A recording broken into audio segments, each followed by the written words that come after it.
अच्छा स्टूडेंट्स, अब देखें कि एटॉमिक साइज़ क्या है या एटॉमिक रेडियस क्या है। ठीक है, तो आपने देखा होगा कि हम हमेशा ये बात करते हैं कि हमारे पास ये एक एटम है। ठीक है, ये इस तरह कोवेलेंटली बॉन्डेड दूसरा एटम है।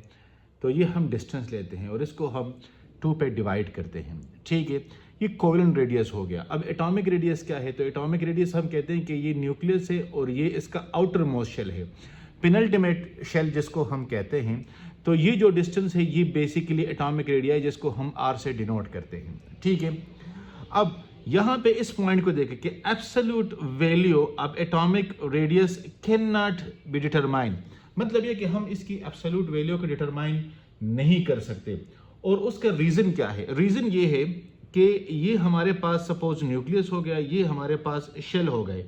अब अगर आप क्वांटम नंबर्स देखें तो वहां पे हमने कहा था कि probability of finding electron probability होती है। ठीक है, मतलब यह है कि इलेक्ट्रॉन की एग्जैक्ट लोकेशन नहीं होती, प्रोबेबल लोकेशन होती है, जिसको हम कहते हैं इलेक्ट्रॉन क्लाउड। क्या कहते हैं? Electron cloud.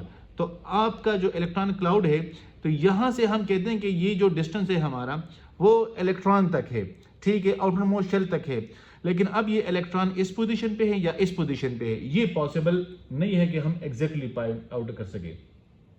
ठीक है, दूसरी बात कि हमारे पास इस तरह एटम्स होते हैं। ठीक है, ये इस एटम का भी स्ट्रक्चर है, इसका भी स्ट्रक्चर है, इसका भी स्ट्रक्चर, मतलब ये कि ग्रुप ऑफ एटम्स होते हैं। तो एटॉमिक साइज को या एटॉमिक रेडियस को मालूम करने के लिए हम इस एटम को आइसोलेट नहीं कर सकते, तो लिहाजा हम एक प्रोबेबल वैल्यू लेते हैं। अब देखिए, in a group of atom size में इन्फ्लुएंस, ठीक है, because of the neighbouring atoms. अब यहां पे अगर ये मतलब 3 एटम है, साइज ये है, तो हो सकता है कि एटम ज्यादा हो जाए और तो साइज इसका और भी स्मॉल हो जाए।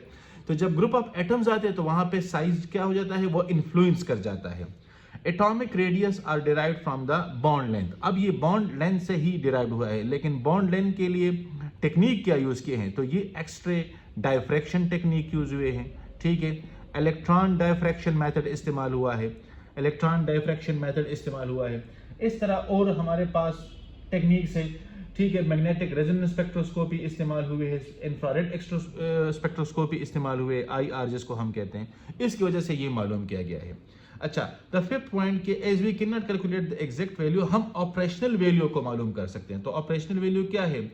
कोवेलेंट रेडियस है। क्या है? कोवेलेंट रेडियस है। डोंट वरी, मैं सारों को 1 बाय 1 करूंगा।